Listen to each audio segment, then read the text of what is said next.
Hi guys, Alex Peak Performance Reviews. How are we all doing? Welcome to another video. Today's video obviously is a live. Haven't done one of these for a long while on both YouTube or Instagram, to be honest with you. So I thought I'd go live. Now I'm going to try and I think I've got a few devices in the background. I've got a iPad in the background. I've got my TV kind of streaming in the background as well. So I'm just going to try and do my best with this live today and try and get a good angle for myself as well. This isn't easy. Do you know what? This is a really hard thing to do. Obviously, all while plugging it in. We've got a little bit of light there. Trying to beam off. This is obviously not a simple thing to do. Especially when you've been day drinking, but I did say that to my audience. And yeah, first and foremost, let me say I suppose a pre-happy Christmas to everyone. Hope you're having a good Christmas period if you're finished at your normal everyday workplace. Yeah, hope you have a great Christmas, and obviously a happy new year going into that as well. We've kind of finished doing a lot of things. We ramped down at Christmas. This is Peak Performance Reviews. Anyone that will know me at the size of my channel, I have got another normal kind of day job, so to speak, and that kind of ended a couple of days ago as well. So obviously, like anything, with anyone who's involved in kind of YouTube, I think we all are chasing that dream of, you know, being completely full-time with it. I'm still quite some time away from being at that point, but I'd like to hope in the distant future at some point, I don't know when, I can go full-time with the channel. It means that the channel will mean that the channel will have high quality. The content will be even higher quality. I'll be able to take a lot more time with videos. But at the moment, I'm typically bringing to you at least one video a week. I don't think that's going to change anytime soon or for quite some time. And I've got no issue with that. I hope you guys haven't as well. Look, if I could make 2-3 videos a week, of course I would. But that's kind of living the dream, isn't it? But yeah, got a pint on the go. I've had quite a few. I've been day drinking, as I said. The reason why is I've been watching my beloved football team who have done terrible today. So I wouldn't say I'm drowning my sorrows, but it hasn't been a good start to the day. But I've got a nice pint of Madri on the go, so it's fine. And I did say that I'd be day drinking. So I may find myself going on to Instagram. So if you follow us on Instagram, I'll probably go live on Instagram shortly after this. I think I'm going to be scheduled for going live for no more than about half an hour. Now that's very long on YouTube anyway, as such as a video goes, and obviously without extra videos being added to this, it's not exactly the most exciting video for anyone. But if you follow us and you support us, it's great for you guys to potentially ask us some questions, get involved. I see there's 3 people watching, which actually is pretty good, because I've had to be quite lax as to when I'm going to start this video and how many when I was going to start this video. So YouTube live is very hard. It's hard to schedule. It's hard to get, as a precise thing. We've all got things that things that you can't control and sometimes change. But yeah, I've been at home just getting ready for the Christmas period. I don't know what you guys have been doing. I hope you've got loads planned, loads of exciting things planned.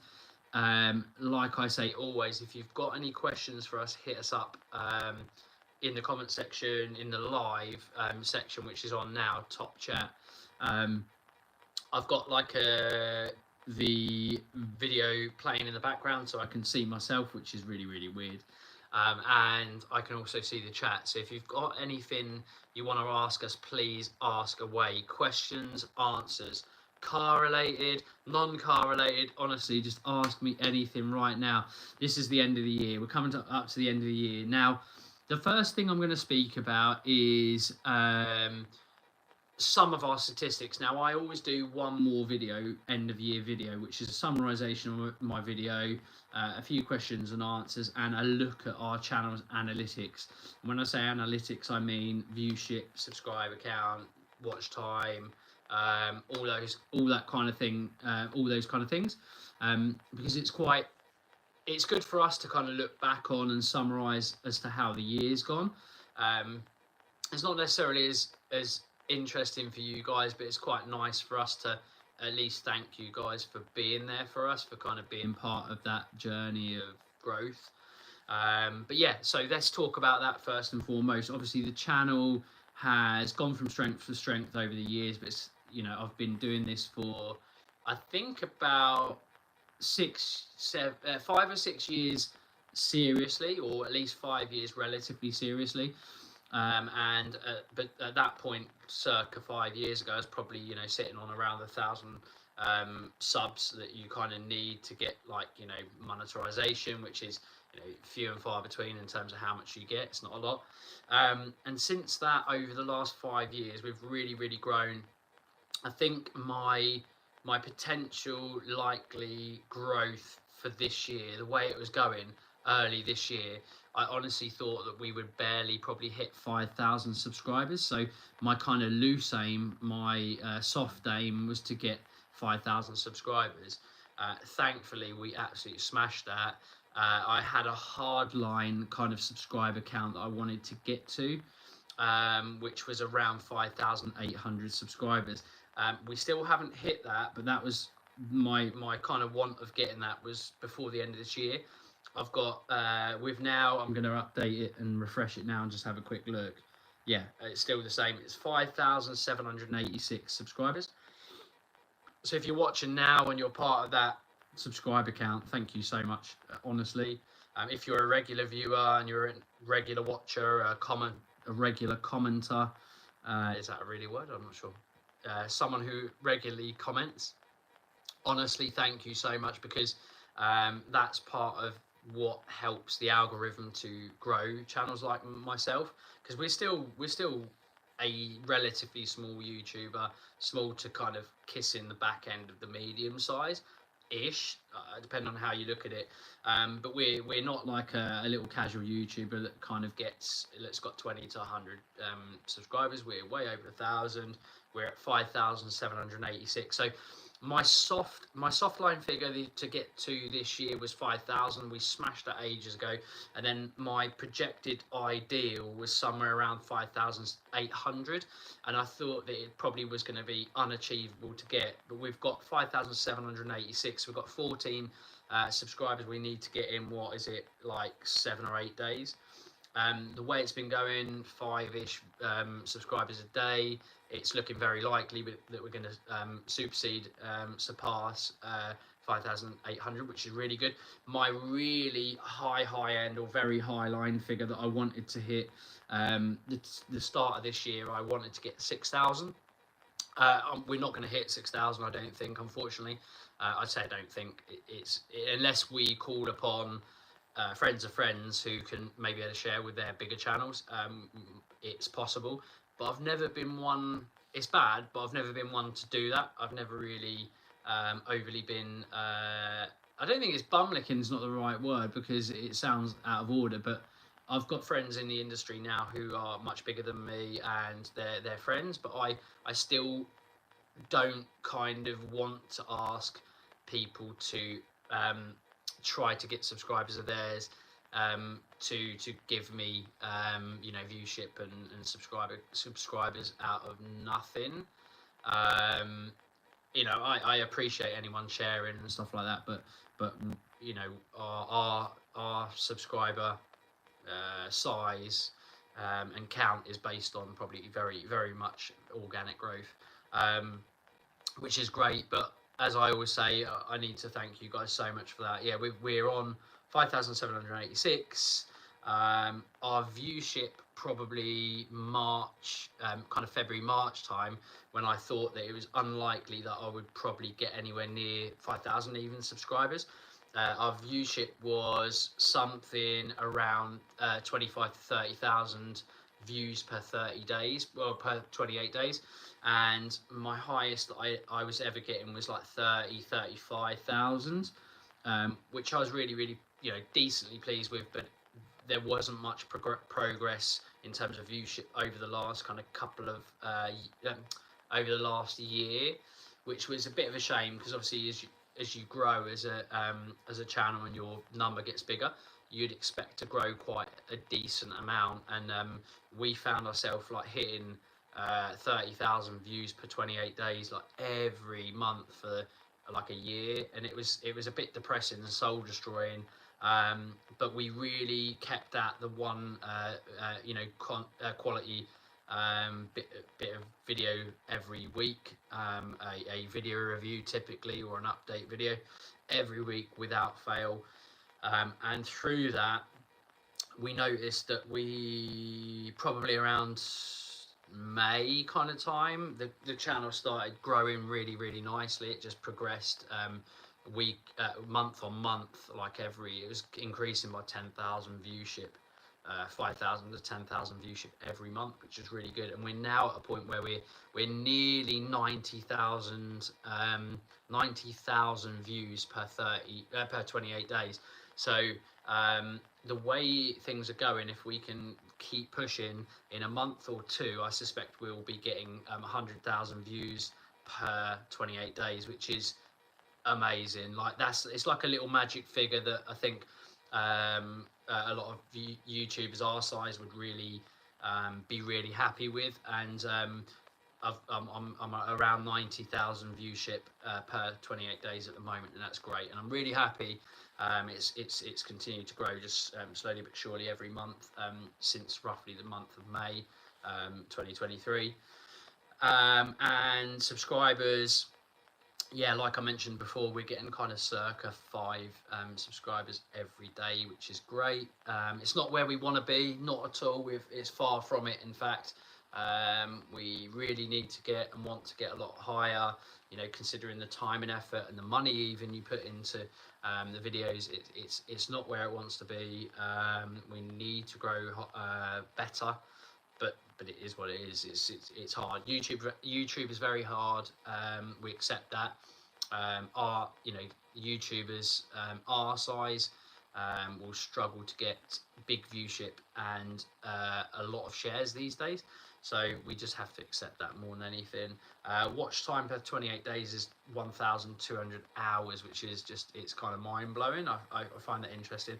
I don't want to explain or go through revenue, because it's pointless, and it's not willy waving, because it's not. But I don't want to talk about my monetary value and revenue, because it's not I don't want to say it's not what we do it for, because of course we need to do it for that, because ultimately we as low, like small to kind of medium-sized YouTubers, you put quite a bit of money in, so you need to try to earn money. And obviously ultimately that's what we're trying to do. We're trying to run a channel like daily and like do it as a full-time thing. So ultimately in the future you want to make enough revenue, but at the moment it's not worth talking about, really chatting about that. So it's not something we're too fussed about. So I'm going to look at, you know, content. We've done I'm not sure what the number is, but you know, we've been doing a video every week. So you know, 12 months throughout a year. You know, say we know roughly every week you're sort of talking 52 weeks in a year, give or take. So say for example we're doing 50 videos a year. It's quite interesting to see the viewship. Viewship isn't like what it used to be pre-COVID. It's really weird. We're still talking about COVID, but COVID hit small and medium YouTubers like so hard. I used to a big decent review of mine, even when I was putting less effort into it, would easily get, you know, anything from 30 to 50,000 viewship in its lifetime, in its kind of infancy, probably the first month. And my modern viewship is nowhere near that. If we get 10,000 views on a video at our size now, it's huge for us. It's like unbelievable. I think my MGX Power video has hit 12,000 views, which for a YouTuber my size is actually huge. So but yeah, just reflecting, I guess, on the, I'm just going to bring in my I've got my iPad, but bringing in my iPad, I have to say it's amazing what we've done. Obviously I am a small YouTuber, and I run this channel effectively on myself, and I do. So that goes from, you know, shooting the video to editing the video, everything. So making sure get my ass to a shoot, to a manufactured test launch, and yeah, basically shooting everything, editing everything myself, and that's, you know, making sure that we get one video out a week. Now, with a video review, it's worth kind of noting or expressing how much time goes into a video. If you look at our videos and you look at a huge channel, of course there's going to be a lot more production in those huge productions, but our production still, from the shooting to editing to getting the last YouTube parts done on a video, every video probably takes anything from 4 hours to 10 hours to doing, from its start to its from its infancy to the end of the video, give or take. So for what you get from it, it's a huge undertaking and effort to kind of do that, but we love obviously what we do. But yeah, there's been some cool videos. Obviously we've driven some amazing cars. I'm going to cast my kind of I'm going to cast my my head back to some of the first videos that I've done of this year, and obviously let's have a look all the way back. We've had, for example, we've had our RS3, haven't we? We've got an 8. If you don't know, if you're relatively new to the channel, I own quite a few cars, not that many, but I've kind of sold some, and they've come and they've gone. But most cars that I own, I tend to own for a good amount of time. I've got one of my kind of daily cars that I use a lot is an 8V2, which is a facelifted 8V Audi RS3. I went from an FK8 Civic Type R to that. I just noticed I've got someone on the chat, and my friend has asked what was the United score, with a crying face, because he knows. You know the score, mate. It was shit. It was absolutely shit. That's why I'm drinking a lot. Thanks for reminding me, Jay. I'm depressed. I'm gonna have another swig of my Madry, saving my day. Yeah, I'm off now. I'm off, like, thinking about different things. No, my cars, basically, let's get back to cars. Yeah, obviously, yeah, what's kind of been going on, the 8V2, so we've only had that just over a year, and anyone that knows me will know that I'm into modifying cars. As a chassis, the Audi RS3 doesn't have and inherit the same chassis as the Honda Civic Type R. It doesn't. But I didn't have a great experience with the FK8. It's the chassis in the car was amazing. It was brilliant round track, but I had a horrendous engine failure, and it made me not confident in Hondas going forward, so I didn't want to entertain getting another FK8 or even the FL5. FL5, I haven't even still driven one, which is pretty shocking. Honda UK, I don't think are my biggest fan anymore, which is it is weird and a shame, really. But it is what it is. Yeah, this does happen with manufacturers. I think they'll be well aware of what you do and your content, and I was getting huge viewership for Hondas and anyone who owns FK8s, and I still love them. I'm still on FK8 forums, but I'd be very tentative to even contemplate owning an FK again, knowing the heat and cooling issues they have, and considering all the other cars I've owned in my life, I've never had a car blow up, and I've done nothing different with that car. So for that car to blow up, and then, you know, for me to have a huge bill, and for that to happen, you know, left me with a real bad taste in my mouth. But it is what it is. So I had a bad experience with that. Ended up buying an Audi RS3 8V2, which is like a 2019. It's a saloon model, so you know, really nice looking white carbon black. It's got carbon pack, black pack, and we've put an Venturi carbon fiber intake on it, an Venturi carbon turbo tube on it. It's got some white line handling parts on it, some poly bushes. We're kind of starting to build it up ready for some track stuff. Braided brake lines, uprated pads. There's some more stuff coming in the near future, all going well, hopefully, with EBC. We're going to be doing some stuff with them on the car, so going to make it even more track ready and focused. Better pads, better some titanium shims. We've got some real good plans for that, and very, very soon, I can tell you now as an exclusive. So I suppose if you're watching this, spoiler alert, no one else would have heard this from our Insta even. We have purchased some Revo Stage 2 software and a big fat intercooler for that car. So we are looking to take that car up to 510, 520 horsepower, and that's going to be a little rocket ship round track. So I'm really looking forward to turning the RS3 into a bit of a track weapon. There'll be videos on that as well. And then absolutely love Venturi. We're doing some more stuff with them soon as well. I adore the guys there. They are geniuses. What else? Yeah, we've already started some nice modifications on the RS3. We've got loads planned. Lots of different reviews. The Supra obviously had been back on the road for quite some time now. I've just weirdly last kind of you'd have seen if you're watching the channel for our Supra content, Mark IV Toyota Supra content.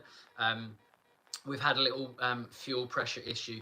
We've done loads of bits to the car, and the issues didn't go away with those parts, but they needed replacing anyway, which is good. So it's been done.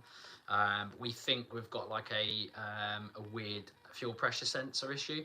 I've got a new one. I put it on. I kind of stupidly thought it was gonna work perfect straight away, but it needs recalibrating. So I've got to get Remain from Race Cal recalibrating the sensor early in the new year, and then hopefully we're going to turn that motherfucker up and give it a big send and see what kind of 100 to 200s we're going to do. And I'm planning some quarter miles and some other half mile stuff with the Supra later this year, and maybe, again, spoiler alert, a little exclusive, maybe some time attack in the Supra as well. So keep an eye on the channel for that. We've got some exciting stuff happening this year. Yeah, what else did we drive? We drove a Ferrari 488 this year. Dream type scenario, really. That is actually a friend's car. One of the best cars I've ever driven. Now I've kind of I've had a few tastes of Ferraris. I have to say they are dream machines. It just feels like a race. The 488 was like a race car for the road. It just it's one of them ones where if anyone's ever driven a slicked tired car with a crazy differential and a mad stiff chassis, when you're on circuit, the feeling of a race car, I always say this, the feeling of a race car and a really good chassis is you kind of the direct feel through your fingertips to the way the turning feels. You feel connected with the car, and there's only a few road cars that have made me feel like that, and the 488 Ferrari is one of them. You turn in, and it almost feels like before you're even turning in, it feels like some kind of telepathic communication from your fingertips to the road, and the car's doing something in in a like a micro fraction. It's impossible to describe. It's weird, but the car is just unreal. So the Ferrari 488 for me was just an unbelievable experience, and something I'm so lucky to have been able to drive. I also drove a McLaren 720S not too long before that, and that was an incredible car as well, an absolute rocket ship. The numbers and the speed and the stats on that car and the 488 are nothing short of absolutely mind-blowing. Such quick cars. We went to the exclusive JDM meet at the Motorist in Leeds. It's the first time I went somewhere up north to kind of go to a kind of car show. That was a real a different experience because I saw a lot of new cars I'd never seen. I done my first kind of collaboration, and it was with Abby from She Talks Cars. She's a good friend of mine. I've now got so many good friends in the industry that are doing so well for themselves, and deservedly so. And you know, it's going to allow me to do some things with these guys in the future. Great people that know their beans, you've got great connections and great experiences, and that we'll be able to share. And I think going on to 2024, I think there'll be potentially some great new collaborations that we could do, which would be exciting as well. Obviously, 2023 for us has been a massively dominated era of EVs. If you saw our, where we went from manufacturer testing cars in 2022 to 2023, it was night and day. There was very few EVs, and but the 2023 was that year where there was such a huge crossover, where EVs have been really pushed from the government, from everywhere else, from manufacturers, onto the market. And there is a lot of very boring EVs out there, but there's also some very impressive ones. Are they my cup of tea? No, absolutely not. If you, I mean, only when you kind of weigh them up against a internal combustion engine, and I know that will sometimes not make my EV owners and viewers not happy. Don't take that in any disrespect, because I actually own an EV, and I haven't revealed it on my YouTube channel, but I'm going to soon. It's really weird. I actually own a Cupra Born, and not many, well, no one I think on the channel knows that. I've kept it quiet, and I use it a lot when I'm not using the Audi RS3. A lot of the time, just here and there, where I'm charging at mine or the business, I'm saving a bit of money by doing so. But that's a great car as well. It's one of the best kind of affordable EVs that's out there, and I've driven loads of other good ones, and it's a great car, and there are some great EVs. Look, I'm just keeping it real. I'm a petrol head. I get to drive all kinds of cars.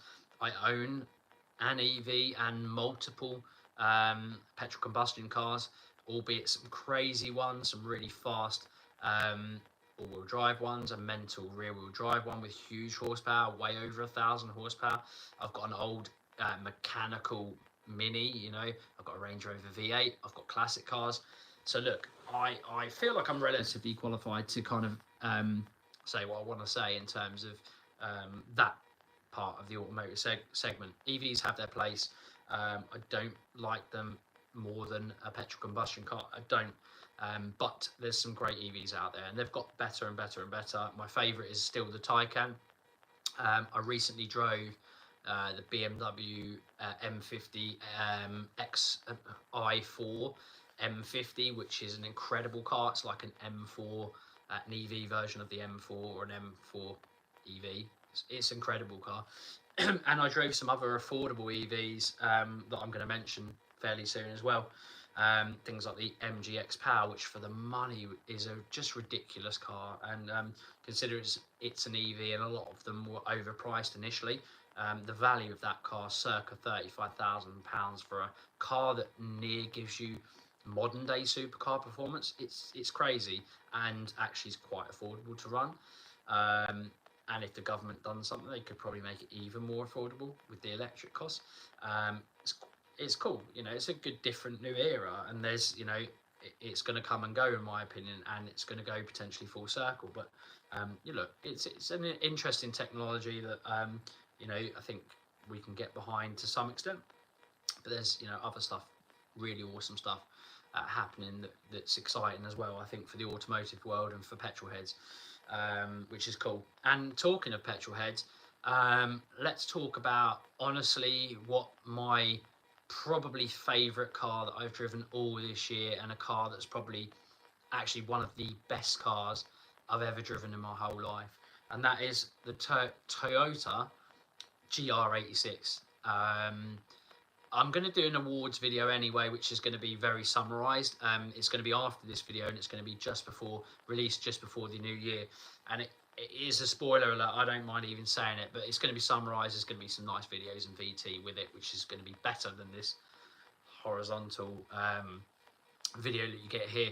Yeah, the GR86 was an absolute, for me, an absolute triumph. It just proves that finally, and it took a long time, finally basically Toyota could bring out unbelievable great cars. They brought out the GR Yaris, and I thought maybe it was overhyped. I drove it and absolutely adored it. Almost bought one about 4 or 5 months ago. No one knew about that happening in the background, so close. When they first come out, I kind of wanted one, but it wasn't. I had the FK8 Unreal, still in my opinion a little bit better than the GR Yaris. But I had a hankering for a cool all-wheel drive car, and before I bought the RS3, it was so close, and I was so close to buying it, and didn't. And then again, a bit further down the line recently, when I realised how expensive the RS3 was, how much money the RS3 was costing me to own, I almost went back to kind of re-exploring, going for a Yaris GR 86. Sorry, Yaris GR, or GR Yaris. I'll get it right in a minute. But Toyota brought out that GR Yaris, and it was phenomenal. And then recently, 5 months ago, I got to finally try drive the GR86, which was pretty fresh out actually, and my god, what a car!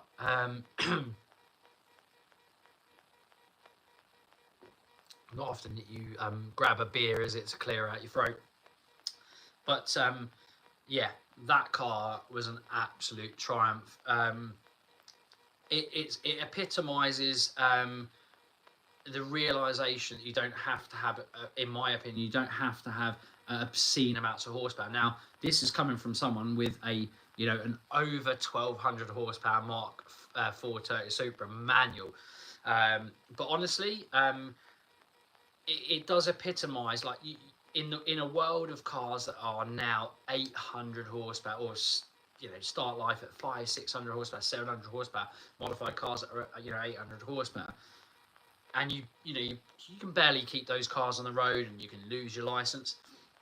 It's very refreshing for a manufacturer to come out with a rear-wheel drive car with an amazing chassis with only circa 240 horsepower, although it feels like it's got more.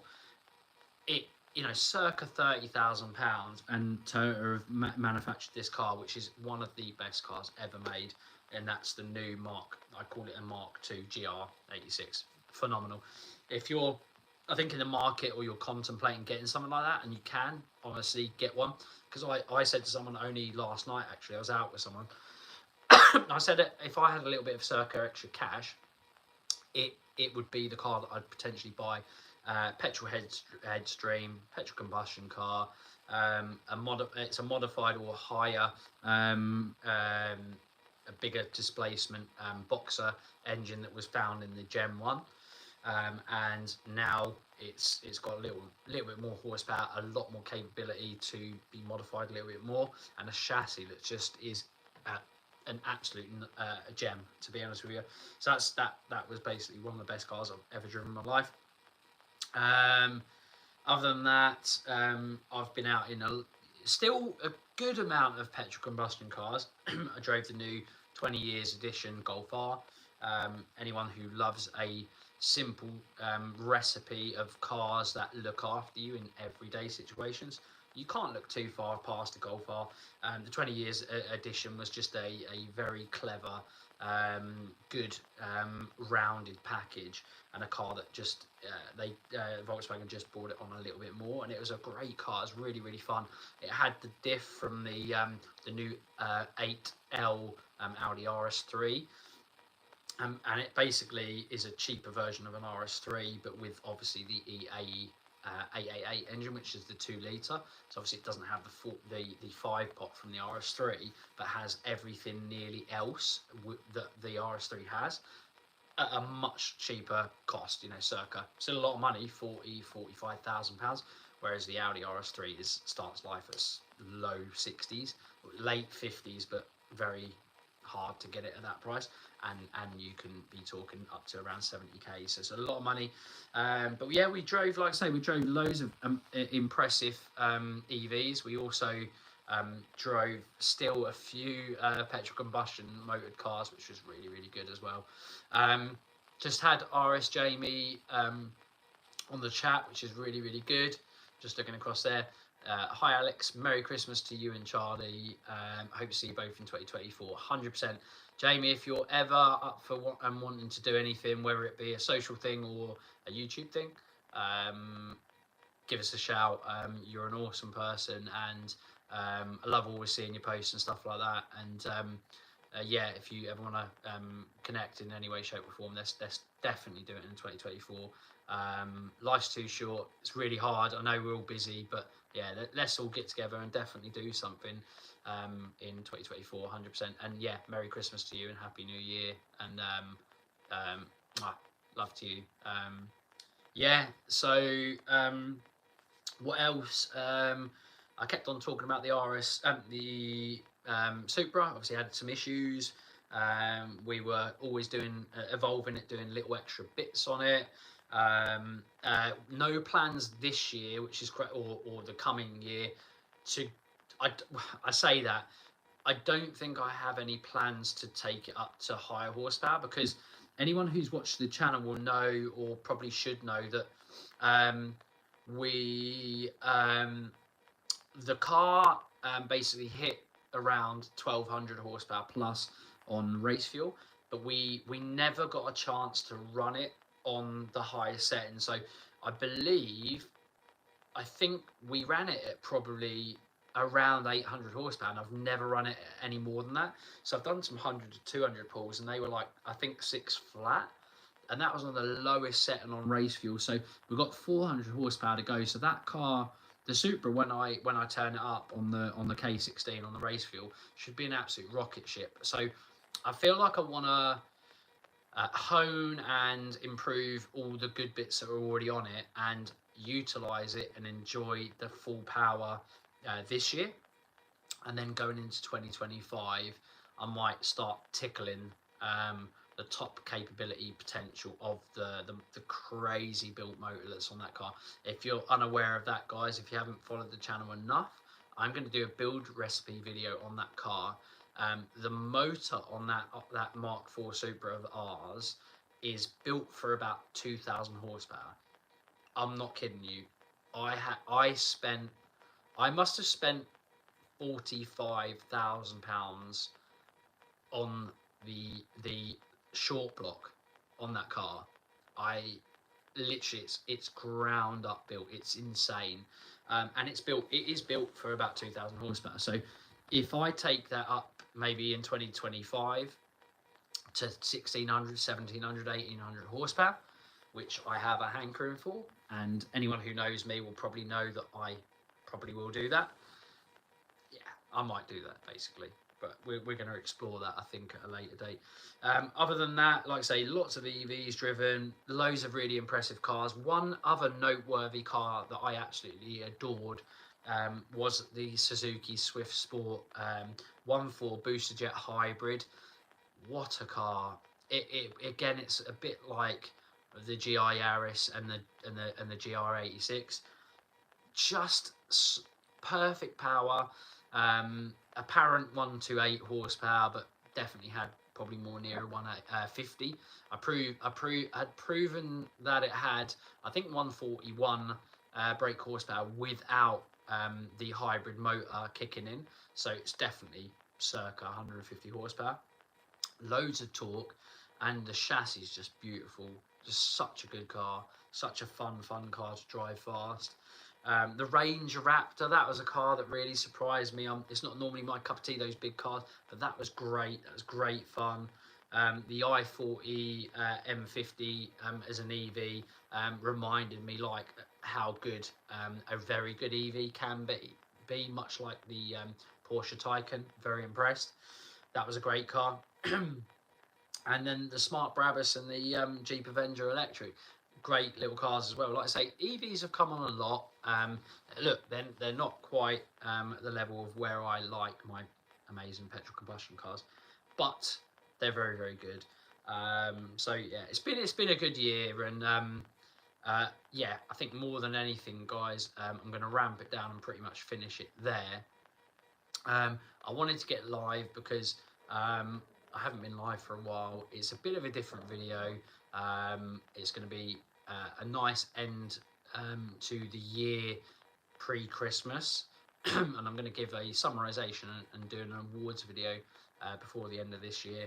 And then we're going to hit it hard with reviews in the new year. I've got loads planned for the RS3, loads planned for the Supra, and I'm really excited for where we can take 2024. I suppose going forward, where do I see peak performance in 2024 now? You know, all things willing and with goodwill and you know, everything being good and us keeping safe and, you know, the world being all good, I would like to see us at 10,000 subscribers before the end of 2024. So we're nearly 6,000 now. 4,000 to make, which is a big ask, but I feel like we can do it. I think there's a lot of amazing things going on, and I'm excited for the future. And I am so thankful for the people that have followed us from old or new, whether you've been watching us for 5-6 years, or whether you've been only subscribed to us really recently. One thing we do notice is we notice a lot of the same people that comment, and I love that. You know, be one of those guys or girls that comment, because it's great for our algorithm. But we notice you. We love it. It's such an amazing thing to speak and interact with you guys, and we recognize it. We remember it. It means a lot to us. You know, every now and again I'm out on the on the streets or in a track, and I get noticed for the channel, which it feels a bit alien to me because it's odd. I'm not it's not like I think I'm a celebrity. Of course, we're tiny, but every now and again you get someone that talks to you like you are, and it's nice.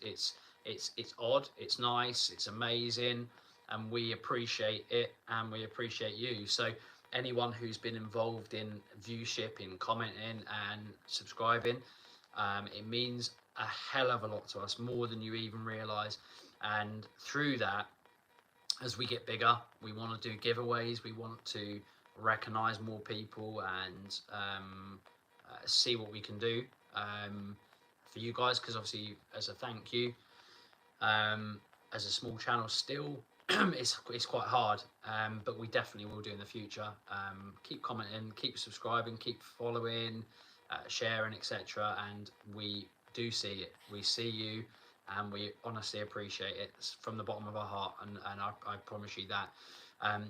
So guys, thank you so much for watching. Thank you so much for subscribing, watching, commenting, and yeah, being there for us. And yeah, have a great Christmas, have a happy new year, and let's hope that 2024 is an even better one. Or if you haven't had a great 2023, let's hope it's a good 2023 is a good one for you at least. Peace out, much love. As always, like, share, comment, subscribe. See you again in the next one. Bye for now.